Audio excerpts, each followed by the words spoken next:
First and foremost, I want to give call halal Yahawah, bahasham Yahawashi, bahasham Rakakadash. This is the brother Cornelius coming from Sicarii Baltimore. Coming at you with a little video review, I guess you can say. This guy here on the screen, his name is Spencer McDaniel. Spencer McDaniel is, from what I can tell, is one of the tops in the fields of ancient Greek and Roman civilization. But he in this whole video, he's dropping mad gems, talking about, well, put it this way, I encourage you to go watch the whole video. I'm not going to go through the entire video on every single point. We could be here for 2-3 hours going over points just off of this 30-minute video. But the main thing that I wanted to touch on was the Roman military and the Greek military. So, Acts chapter 10 and Cornelius. So we're gonna play this clip, listen to this, and then we're gonna get into a couple scriptures. I've mostly been talking about just people of non-European ancestry in general, but we know that Black people, or people who we would consider Black specifically, in many cases had Roman citizenship and fought in the Roman army. There are surviving portraits from Egypt that show men who we would clearly consider Black, wearing sword belts, indicating that they were members of the Roman military. And then the Historia Augusta in the life of Septimius Severus 22:4-5 references an Ethiopian soldier fighting in the Roman ranks. And then we know that Black people were present in Europe, including in Greece. We know that the orator Herodes Atticus, So, that's straight to the point, focusing in on, so-called people of color, so-called Black people, and just people of color overall living in Greek and Roman civilization. And not just that, being in the military. This is something that we've harped on through Cornelius breakdowns for years. And, this guy right here, who is one of the tops in the field, he's putting it out there that, yeah, I mean, so-called Black people who he would consider to be a Black person, people of color, were definitely in the Roman military and living throughout the Roman and Greek civilizations. So, I'm going to get into Acts chapter 10. I'm only really going to focus on really Acts chapter 10 and 11.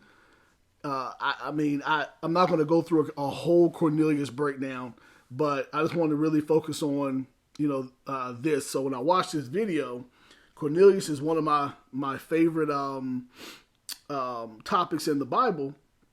And, I just started going back over it again and just started seeing just mad gems. The Spirit was just showing me some different things. So I was like, hey, I got to put this video together for y'all. So we're going to start with, I am going to read 10 and 1, then we'll jump to 11. So there was a certain man in Caesarea called Cornelius, a centurion of the band called the Italian band, a devout man, and one that feared God with all his house, which gave much alms to the people and prayed to Yahawah always. So we know that Cornelius was a devout man. He feared the Most High, and devout men and people that fear the Most High come from the nation of Israel or from the lineage of Israel, which could be, pre-flood lineage also. And the Christian church has always taught that this is a white Italian Roman that has converted and been grafted into the nation of Israel, and that's what they teach. And this is just not the case. And this guy Spencer, he's dropping the bombshell and proving the fact that it's not the case. Now, me myself, I grew up a military brat, and I lived in Italy for 6-7 years of my life. So I'm very aware of how the culture operates, of course, from a more modern standpoint, but pretty much just like how the United States Army is. In the Italian Army, you have other people from other walks of life that are in that military that have gotten citizenship with inside of Italy and are in the military. I don't know if it's still the same now, but at a point in time, as an Italian male citizen, you had to serve in the military. It was not optional. If you look back in ancient times, the Romans, whenever they would go into to take over a land, and sometimes they wouldn't even have to fight that battle, and they would just say, "Hey, if you guys come into our army, the men will pay you," and sometimes it would work out that way. That's how the Roman army continued to just grow so rapidly. Some of it from just wars and taking over, and other times they just absorbed the surrounding men that in the militaries that were in the lands that they were going into. So, but we're gonna go ahead and get into this. I don't want to be too long, and we go from here. So Acts chapter 10, verse 11. All right, and we'll jump in. It'll be verse 11 and 12. So, and saw heaven open, and a certain vessel descending unto him, as it had been a great sheet knit at the four corners, and let down to earth. Verse 12, wherein were all manner of four-footed beasts of the earth, and wild beasts, and creeping things, and fowls of the air. Okay, and, we read this too. We know the Christian church likes to put in, this means that you can eat pork, crab, shrimp, and lobster. We know if you keep reading through the rest of the chapter, it's literally telling you that these beasts are people, are men. So, but some key things let's take a look at. Vessel, keywords. Vessel, knit, and the four corners, let down to earth, and of course, beast. I mean, it's probably more stuff we can go into, but we'll be here for forever. So, I'm going to start at. Let's start at Isaiah. So when you think about something being, and actually before I do that, let's get this definition. The definition of knit. To bind. All right. So the definition of knit is to bind, to tie, to fasten. Really is basically to put. It's essentially trying to bind or put together. Essentially is what it's going into. All right. So tie, wind, literally and figuratively. So when we look at this, let's go to Isaiah 61. Salakia, I'm bugging out. Isaiah 61 and 1. And we know this is the gospel, right? This is where the gospel is, one of the main areas where the gospel is defined. And let's read it. The Spirit of the Lord God is upon me, because the Lord hath anointed me to preach good tidings unto the meek. He has sent me to bind up the brokenhearted and to proclaim liberty to the captives, and the opening of the prison to them that are bound. So we're looking here, we see this word binding up. Same word that we saw back in Acts chapter 10 and 11, right? Bind up in the Hebrew. Of course, in Acts, we're in the Greek, right? So we're in the Hebrew here. Strong's H2280. Same thing. To bind up, restrained. It's going into the same thing. To bind up. It's essentially to bind up together, right? So let's go to Hosea chapter. We're going to go to Hosea chapter 6. Hosea 6 and 1. Come and let us return unto the Lord, For he hath torn, and he will heal us. He hath smitten, and he will bind us up. Right? So the Most High he's going to bind us up. He's going to bring us back together. He's going to put us back together. So when you go back to Acts 10 and 11, this is why it's saying that that this sheet, which is at the four corners of the earth, is being knit, is bind. You go into remember we're dealing with the Greek word here, so it's not going to translate exactly the same. But the meaning behind it is what it means in Hebrew, which is to bind, right? All right, so let's keep going. Go to Psalms 122 and 3.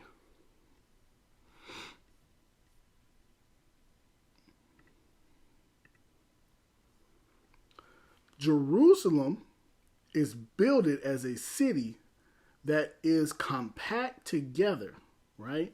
When you look at this verse, it's basically talking about Jerusalem being put together. It's being bind together. It's being knit together. It's compact together, right? We know Jerusalem is a people before it's a place. Israel is a people before it's a place. It always starts with the people first, and then the place came later, right? So let's go to Judges to kind of hammer this point in on this knit and bind and bring it together. We're going to Judges 20 and 11.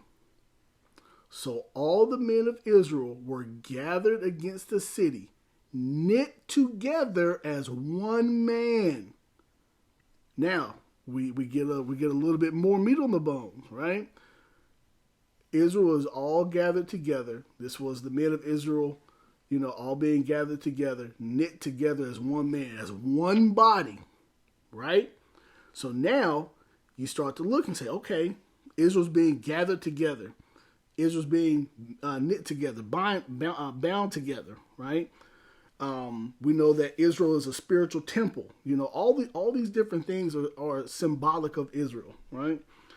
Being knit together. Now, where else do we see, when we go back into Acts, where else do we see this? Because this thing that's being knit at the four corners, of course, we know that this is, and actually before I even say that, let me just go and prove that. We know that the four corners is talking about Israel being put to the four corners of the earth. That shouldn't be anything that's a surprise to anybody, but for anybody who's new to the truth, let's just go ahead and prove that. Deuteronomy 32 and 26. I said, I would scatter them into corners. I would make the remembrance of them to cease from among men. So the Most High, because we broke the covenant, He scattered us into corners. He basically scattered us through slavery, through multiple captivities, and then finally into the transatlantic slave trade from the Americas into other parts of Europe and Africa and Asia, and then from Africa into the Americas. So the transatlantic slave trade happened in two different directions, not just one like most people think. So, but scattered into all four corners of the earth. Right? So, when we look at Acts 10, 11 again, this is the four corners. Right? So now, you see that who's ever in these four corners is being brought together from those four corners. And now they're being let down to earth.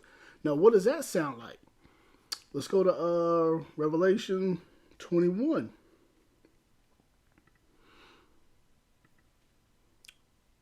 Revelation 21 and 2. And I, John, saw the holy city, New Jerusalem, come down from God out of heaven, prepared as a bride adorned for her husband. Again, this New Jerusalem is not talking about a physical city coming out of the sky. This is Israel coming out of the sky, being let down, quote unquote, out of the chariots. This is what this is. So this is the holy city coming down. This is the same thing. This is a a similar vision that's being had in Acts 10 and 11. So this great sheet, now a bride, the bride wears white, this is really just kind of going into that, but the four corners of the earth being brought back together and being let down to earth. This is exactly what this is. Israel is the vessel. I mean, you can't, this vessel that's descending down, it is coming from heaven, the same way it said in Revelation 21. You can't dispute that. I mean, it's impossible to dispute that. So let's go to, we're going to go to Hosea. Chapter 8, verse 8. Israel is swallowed up. Now shall they be among the Gentiles as a vessel wherein is no pleasure. Right? So now when you read in this chapter, it's speaking on, if you look at the next verse, it says, for they are gone up to Assyria as a wild ass alone by himself. Ephraim hath hired lovers, right? But when you start reading into this up a little bit higher, you're getting some context change in this. So, like verse 13. They shall sacrifice flesh for the sacrifices of mine offerings and eat it, but the Lord accepteth them not. Now will he remember their iniquity and visit their sins. They shall return to Egypt. So this is now talking about returning to Egypt. I mean, the only time that, and if you keep going down, verse 14 is talking about Israel and talking about Judah. So this context in here, this is Israel that is that vessel, right? All right, so let's keep going a little bit more. So Israel is that vessel. Israel is, and why is this happening? Got two more precepts for you. I'm going to let you go. Salakia. Acts chapter 2 and verse 39. For the promise is unto you and your children, and to all that are afar off, even as many as the Lord our God shall call. We know that Israel is who is called, and Israel was scattered afar off into the four corners of the earth. So when you start looking at this is talking about Israel coming back together. Cornelius is a devout man. He feared the Most High. He's an Israelite that was scattered and was coming back to his heritage. That's what was going on. So, and we go back, Acts, we're going to go down here to 12. It talks about wherein were all manner of four-footed beasts of the earth, and wild beasts and creeping things and fowls of the air, right? So we see these beasts essentially. We're going to go to 2nd Esdras 8 and 29.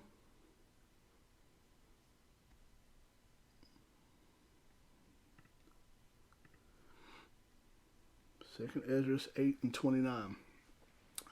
Let it not be thy will to destroy them which have lived like beasts, but to look upon them that have clearly taught thy law, right? So, we can, verse 30. Take thou no indignation at them which are deemed worse than beasts, but love them always. Put their trust in thy righteousness and glory, right? So this is going, and when you read this is going into Israel. Israel, who is being likened unto these particular beasts in this context, right? When our people went off, the Most High started looking at us like, man, y'all are like beasts. Y'all are like the other nations. Y'all are like heathens. This is how he was looking at us like, I don't want nothing to do with y'all at all.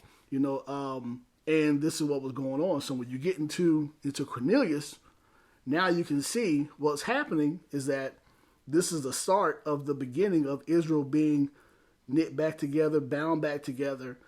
You know, New Jerusalem being put back together. That's what's going to come down the sky, you know, from the four corners of the earth. So, you know, with that, I hope you guys are edified. I encourage you to go back and watch that entire video. You know, and brothers can do some land back, so there's definitely some points that are inside of there that I haven't touched on. But with that, call Allah, Yahawah, bahasham, Yahawashi, Shalom.